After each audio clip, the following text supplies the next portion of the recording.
It's my feel-good breakfast show. Well, welcome back. It is your Feel Good Breakfast Show on S3. You are just in time because we're about to get to know our performer a little bit better. Now, we are joined by a skilled jazz vocalist and performer who is going to blow you away with her smooth and sultry voice.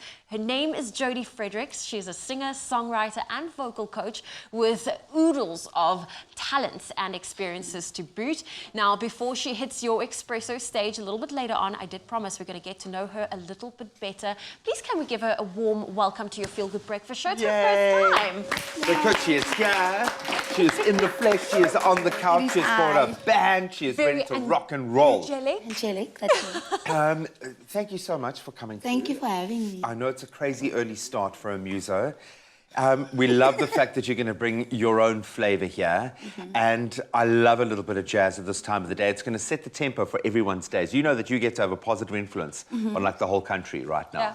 Which is awesome. We love it. And that's not with no pressure. There's no pressure at all. But I've got to ask, because when we talk about pressure, mastering jazz skills, to be able to look like you're just freestyling and having fun up there, you've got to have the experience and the knowledge and the understanding under the belt. Why jazz, which seems to me like a very difficult musical choice?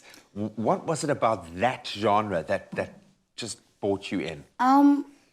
I went and I studied jazz, but so that I cannot sing jazz. Like, I literally went to study jazz because of a vocalist called Jill Scott.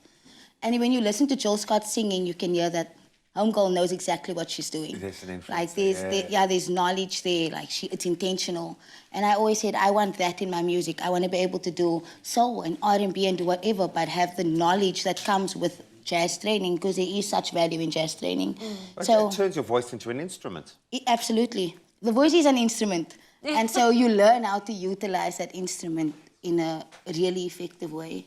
And also really like, it's interesting. There's a lot you can do and there's a lot you discover. There's a lot I've discovered about myself, my voice, and just music in general through studying jazz. So I don't regret nothing. Oh, well, Yeah, we don't either, man. Yeah. And I love that you went to go study jazz. You So that you couldn't sing it, so that you could never sing it. Okay, we get You that. can use the influences from it. And you've also enrolled in a Samrose scholarship program and you're a vocal coach.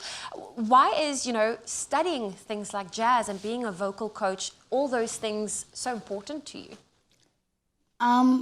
I think the education of music in general is super important to me. I've always known that I wanted to be a singer. I've never wanted to be anything else. And I come from a family where my parents didn't have the opportunity to study. So the opportunity to go and study was a big deal for me. It's a blessing. So I think it's so important to, in any field that you're in, to equip yourself and allow yourself to grow, because you are always going to learn. The world is always evolving. So I think it's so important as musicians to try to expand our knowledge on things that we are passionate about. At the end of the day, yes, I love singing, and yes, I've always wanted to be a singer, but it's so much deeper than that, and there's so much more to it than just, oh, I love it. So I always want to learn. I always want to better myself, because I feel like there's a reason for each and every person's gift, and the better equipped and better skilled you are to bring across that gift, the better impact you'll have on the world. Oh, completely. I love that. And you get to be a part of other people's moments as well. And I think you learn a lot while you're trying to teach. I think that's something that I've picked up in my space. So all of this being said, you've decided to branch off now in a pop direction. If I can, there's a lot I want to know about Better Off, in brackets, Without You. Yes. Who's the Without You? You know, this song. Are we allowed to ask that? Am Someone I going doesn't to up and answer? write a song about I'm better off without you, unless there was actually without you, okay? I mean, sure. I was thinking this morning, I've been telling the story so many times over the last few weeks, but every time I discover something new about it, and about the writing process. And last week I said that, yes, I pulled from many situations. This is all of you. It's all of your fault, yeah. Many situations, however, and not just my own, but I've been heartbroken, and not just once, but many times. So I pulled from that, and essentially, I'm not answering your question, but what I'm saying is... You're doing a good job of skirting around the edge of it. No, it's there's brilliant. not just one you. And like I I get said that, on yeah. one of the interviews, I said that it doesn't necessarily have to pertain to a romantic relationship.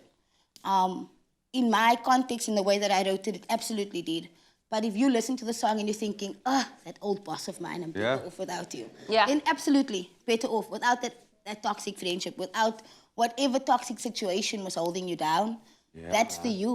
But isn't it amazing when you get people in your life and they help develop your character and you Yes. just become a better person for having them in your life for a reason or a season? Absolutely. Yeah. Because I don't regret, and I feel like a lot of people listen to music and you hear one part of the story. So you're hearing this part where I'm like, peace out, A-Town, done. But I don't in none of the situations that caused me pain in my, I don't regret any of it. They None make of you it. who you Because it are. brought me to where I am right now. And that's the beautiful And I thing wrote the about song. music. And I'm on Expresso. Yeah. Because of it. It's crazy. I feel like we should have had you on this couch like 10 years ago. I really do, actually. Like, there's a vibe here, there's an energy, there's a wisdom. You seem together. For someone who's survived 20 months of COVID, you seem like you've got Thank this you. down, girl. Thank you so much. And you've got an amazing band with you as well, and you're going to be performing. They don't have a camera on them, but we see you guys. We kind of wait to see them perform as well. We are so proud and privileged to have Jodi with us this morning, and she will be, yes, performing just for you, so don't move a muscle.